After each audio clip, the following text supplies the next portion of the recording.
Hello, my gorgeous Saggies. Hang on while I turn this around because it's just a bit shiny at the moment. How are you? I have to tell you that when I was laying out this spread the first, second, third, fourth and fifth and 700th time, it was being a bit difficult. I'm not sure if that's because I am a Sagittarian, and boy am I a Sagittarian.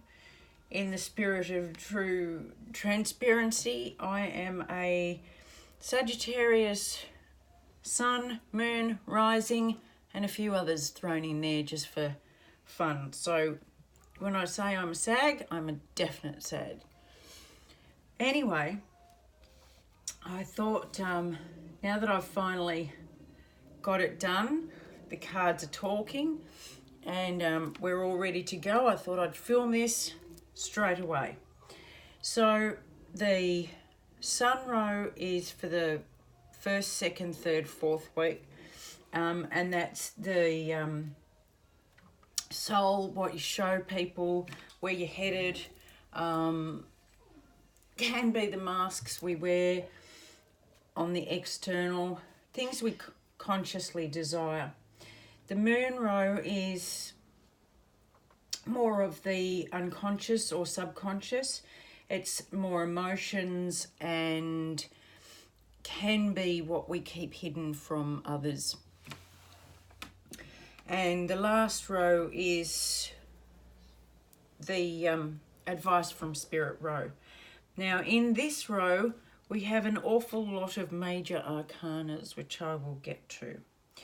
And in the whole spread, actually, we've got a whack of them, which means big things are happening for Sagittarius in September. So let's get going.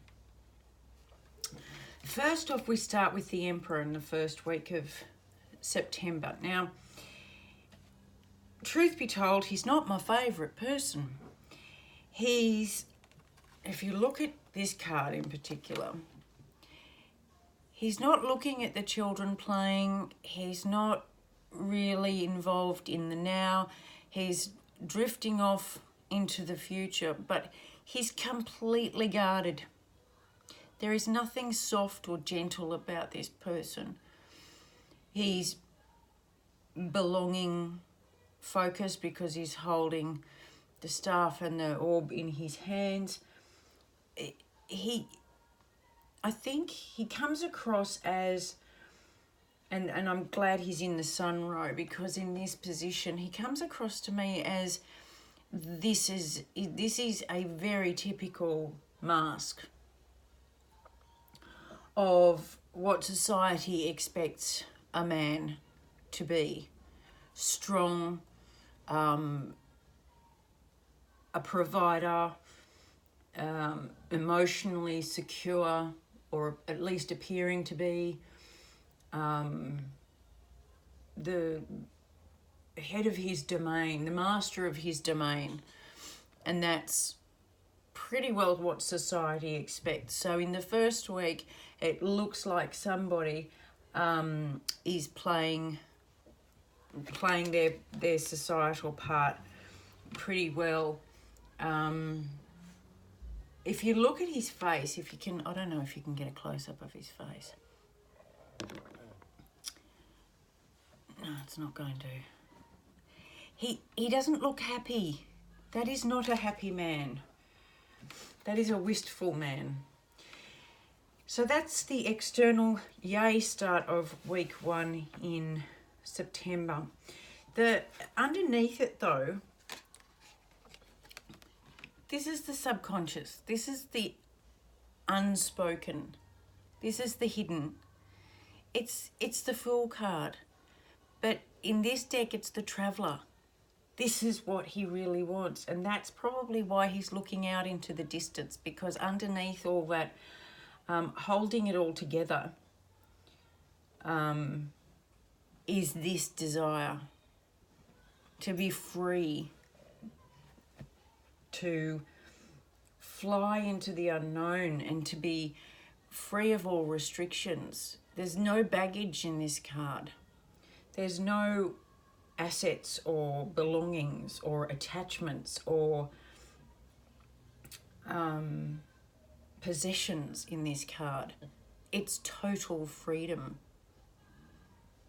and fun and adventure and the unknown, but it's not a frightened unknown, it's an exciting unknown. And it's a beautiful card, but can you see the juxtaposition in the external and the internal? What's shown and what's hidden?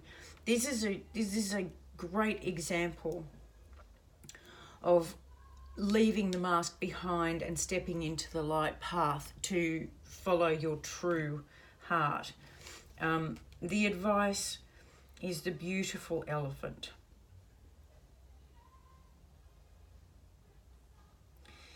And in this particular deck, the elephant is talking about being gentle and supportive, focusing your true power in a wise way, entrusting the universe. Elephants don't forget, obviously, but they're very supportive animals. They will surround injured people. They will help raise the children. They will mourn the loss of a member of the family. They are incredibly intuitive and gentle creatures. And I think the advice for this week is that you can be the person you want to be in a gentle, supportive way. You don't have to be this cold, tuned out, masked, guarded person, believing that you have to do it all on your own. You do have support around you. You have a whole tribe around you. Come on. Sorry, I have a dog that's trying to get up on my lap. No? Would you like to go out? Hold that thought. Just talk amongst yourselves for a minute.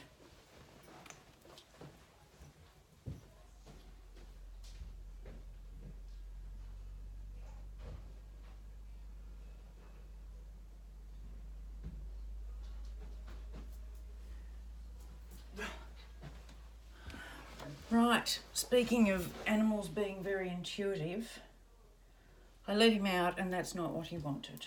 He wants something. Come up here and say hello. Oh, yeah. Here we go. Say hello. There we go. Okay, so the second week, talking about putting the guard down and being gentle and authentic. The second week starts with the King of Cups in reverse. Now, I love that because if you look at this card, the King of Cups can be quite cold, quite emotionally distant. And if you look down here, it's pretty choppy. It's not a very sturdy, stable, gentle type energy coming off. But in reverse, to me, it says that this hard mask is coming off and the real you is coming out. Let it shine. And this doesn't have to be masculine. It can be feminine, but it's as in a female, but it's a very masculine energy. It could be a single mother, could be the job that you're in where you have to be quite firm. But underneath you have this real desire to be not what's expected. So I would think about that because something's about to happen, because underneath the King of Cups in reverse is the Tower. So we're hitting quite, you know, we've already got 3 majors and 1 court card out of 4 cards. And the Tower doesn't just talk about, you know, damage and destruction. To me, the Tower is the universe shaking you awake. When there's been offer after offer, hint after hint, clue after clue dropped by the universe, eventually it will say, oh, stuff this, let's just shake them. And shake it will in the 2nd week of September. Now, how you take that and whatever area it is in that you get your shake up, this card in this deck is saying don't be frightened of it. This is your time. There's something about 2019, I don't know what it is, but especially with the Jupiter in Sagittarius, there's a lot of movement and expansive movement, massive growth, massive development. So here comes another dose for the month. Now, the advice for this is the Sun card. 2 cards came out for this 2nd week. And the Sun card talks about success and the divine masculine and energy and beauty and the divine, basically saying a big fat yes. So not only are they giving you the shake up, but whatever they're revealing for you in that shake up is for your best, for your highest good. The 2nd card that came out was I love this card, was the crone. And if look at her face, how beautiful is that? How loving and gentle and warm, has the same energy as the elephant coming through. It's that real loving, supportive, understanding energy coming through in that card. And I think combine that with the Sun energy, it's saying to, you know, you don't have to be one or the other. You don't have to be super masculine, and you don't have to be super feminine. A balance is what is going to help you stand in your truth and in good stead. And it's the balance that's going to produce or unveil your deepest wisdom. I think these 2 cards after the Tower moment is just such a reinforcement that this is not a bad Tower moment. It's a freaking awesome one. This card isn't the card of the Tower of destruction and all things horrible. It's a release, it's a revelation. It's the chameleon obviously can morph and fit into whatever role they're supposed to play. But in this situation, it's releasing that. It's stepping out of the role and stepping into your authentic self. 3rd week, I've got to hustle on, otherwise this will go for hours. The 3rd week, I think, is part of this Tower moment because you're really going to have to let something go. The first card that came out was the 4 of Pentacles, and that talks about holding on either to past hurts, wounds, belongings, assets. And then the 6 of Pentacles came out in reverse. So something is unbalanced. And either it has been unbalanced or it currently is unbalanced in your world, but instead of releasing that, you're hanging on to it. So you're continuing to maintain the imbalance in the situation. And what does the Tower do? It shakes you up. It knocks you off course. It rattles your foundation, and it removes you from stability. So it really tumbles you out of this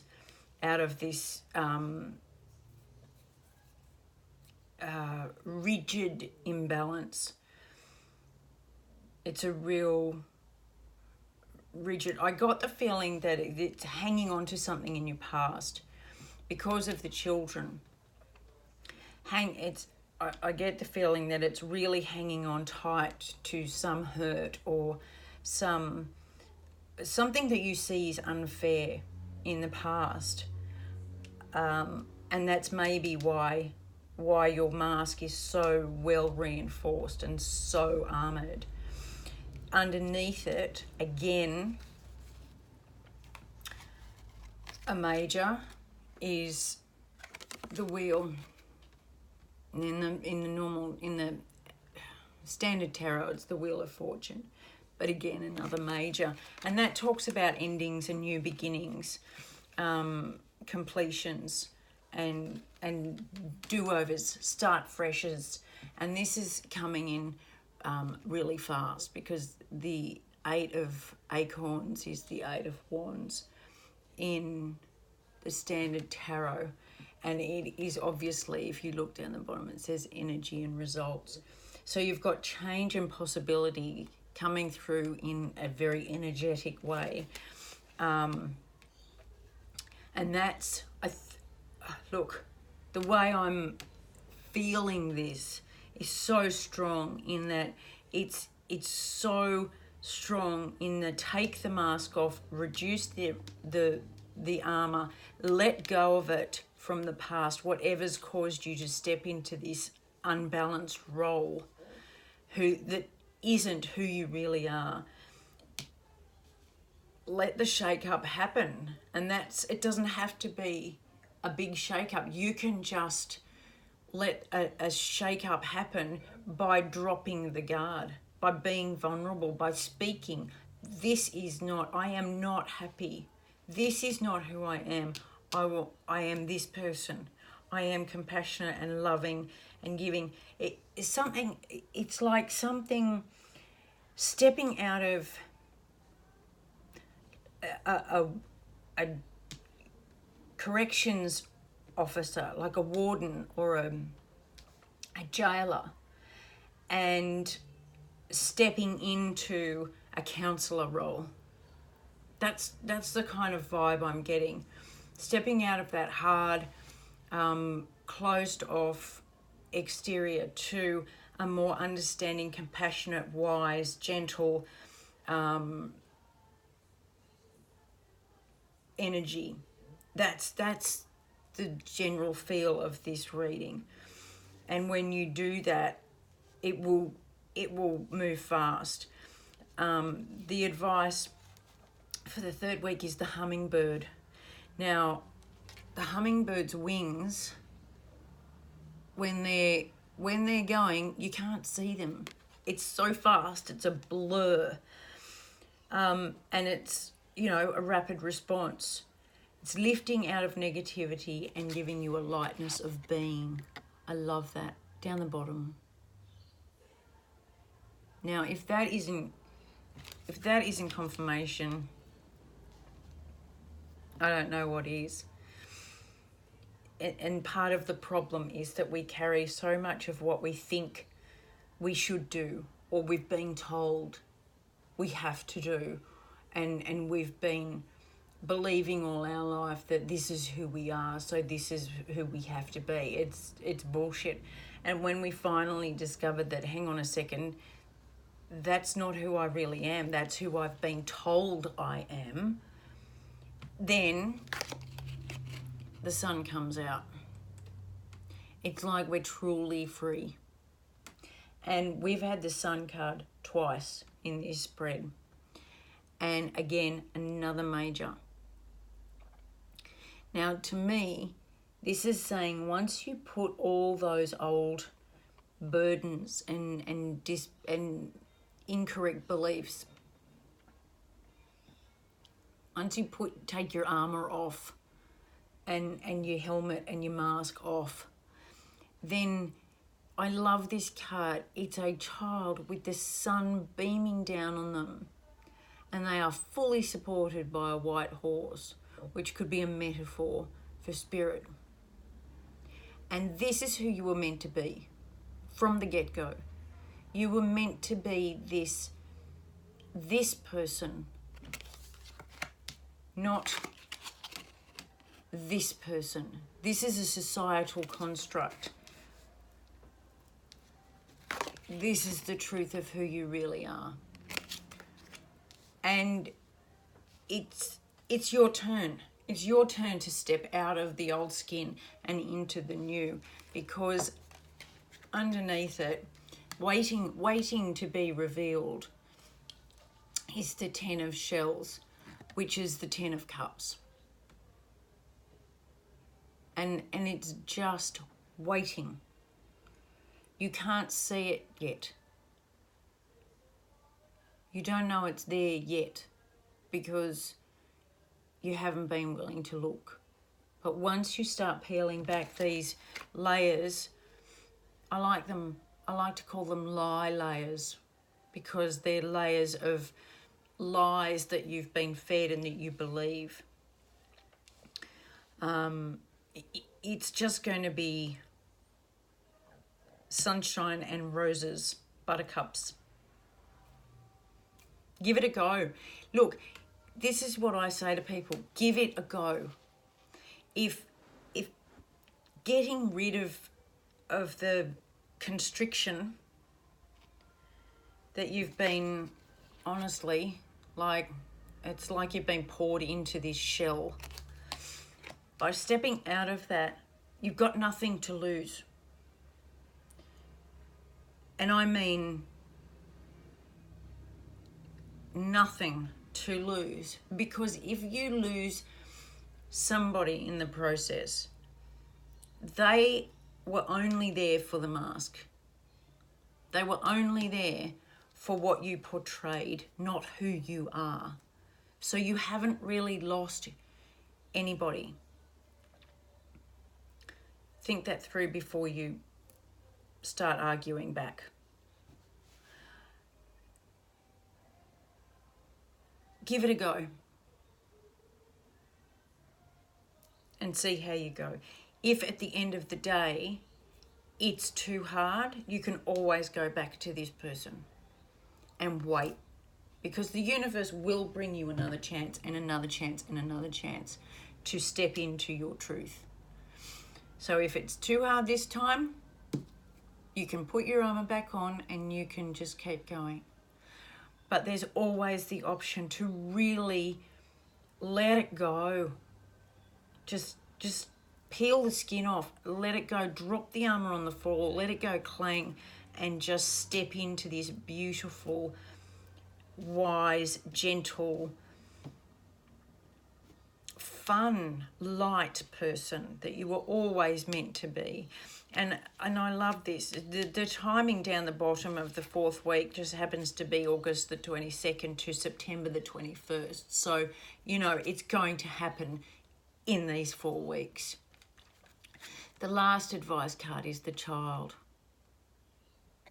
And this to me is so going back. Take the adult skin off. Go back to who you were before you were screwed over and lied to, and start again. Beginnings, innocence, brand new, creativity, spontaneous, carefree, inexperienced, and tender. Now, if those things don't cover the spontaneity of the Fool, the gentleness, the tenderness of the Elephant, the carefree experience, feeling of the Traveller, the spontaneous turn of the 8 of Acorns and the Wheel, because and the Tower, it's pretty spontaneous. It's like, no warning there. And the new beginnings, it's all there. So, because I've probably, gone way over time, step out of the armor, jump into bravery and freedom in your authentic, gentle, loving self, and you will be rewarded by the universe with a fresh start, you know, all systems bright, shining and new, and blessings and well-being. Now, just to wrap things up, sorry, I have a Barney on my lap. What I've been doing for all the other readings is finishing off with a light-hearted rebel deck advice card. So if you don't like swearing or cursing or, you know, kind of Sagittarian in your face advice, you can feel free to tune out now, my loves. But I like to get a bit of light-hearted, take this kind of advice at the end of the readings. If it will give it to me, what can you tell Sagittarius for the month of September? What do they really need to know? Now, see, this is why I don't shuffle on as part of the film, because it takes forever. Oh, you got two. You got, oh, this is an abundance card. This just says make it rain. And I'd say that goes with the blessings and the well-being, and that's how you're going to make it rain, by letting go of all this grab, this constriction. Oh, look at that. You are loved. You are here for a reason. Don't fuck it up. I love spirit. You're here for a reason. Don't fuck it up. I love that. Go, Sag. Rock forth. Oh, Southern Hemisphere coming into spring. Spring clean your old beliefs and your old grabby, nasty goo that's hanging on. Go, my Sagittarius. All right, let me know how you go. I'll see you next month. Love you, lots and lots. Hugs and always kisses.